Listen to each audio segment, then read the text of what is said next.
आज्ञा नमस्कार। मु आज पतरी माछ तरकारी करी। पतरी माछ को भलसे धोईकी प्रथम कड़ाई तेल पकईकी भाजी नेली। पतरी माछ टिके हे आसवा समय को जमीक माछ उल्ट पुल्ट करके तेल आउ थे पकईले ठीक से हे आसला।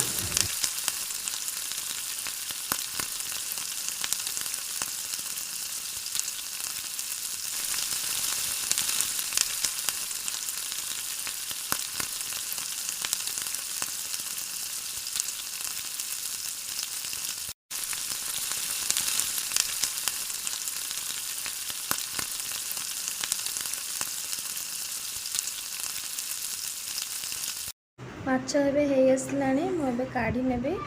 माछ को मु गोटे ताटिया काढ़ी नेली। काढ़ी नहीं कि पुणी आपन तादरे तेल पकेबे। प्रथम तेल पकईकी मु किछि लंका भाजी थी।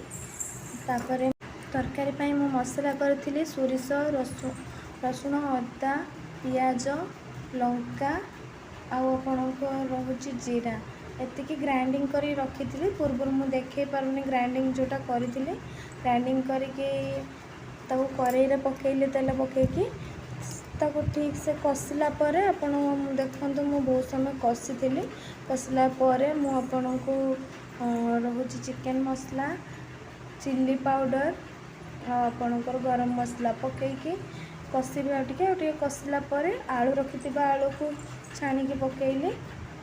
आलू को पकईकी कषिली। आलू कषि सारा समय किसी समय पर पानी देली। लुण टिके पकईली। लुण पकईकी पानी देली। पानी पकईकी घोड़े देली। घोड़ेकी किसी समय रखिबार तापर जो पनीपरिया रखी बैगण आउ जह्नी बैगण जह्नी की पकईली। बैगण जह्नी की पकईकी घोड़े किसी समय रखिली।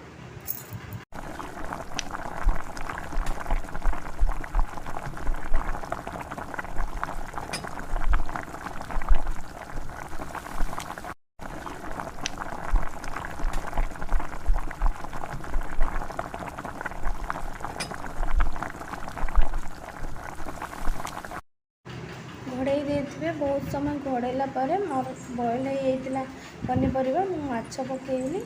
माछ पकईकी घोड़े तक देखिले मो पनीपरिया सीझीना भलसे सीझी जाइए। घाटी पुणी टे घोड़े देली।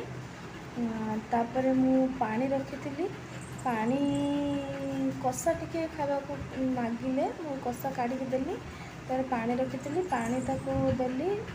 तार जी दरकार थिला पानी देली। दुई गोटी आंबुल किसी दलिबेनी सेमती पकेबे। दुई गोटी आंबुल पकई देती। एमती करके बनैकी खातु बहुत टेस्ट लगे। Thank you. सब्सक्राइब कर।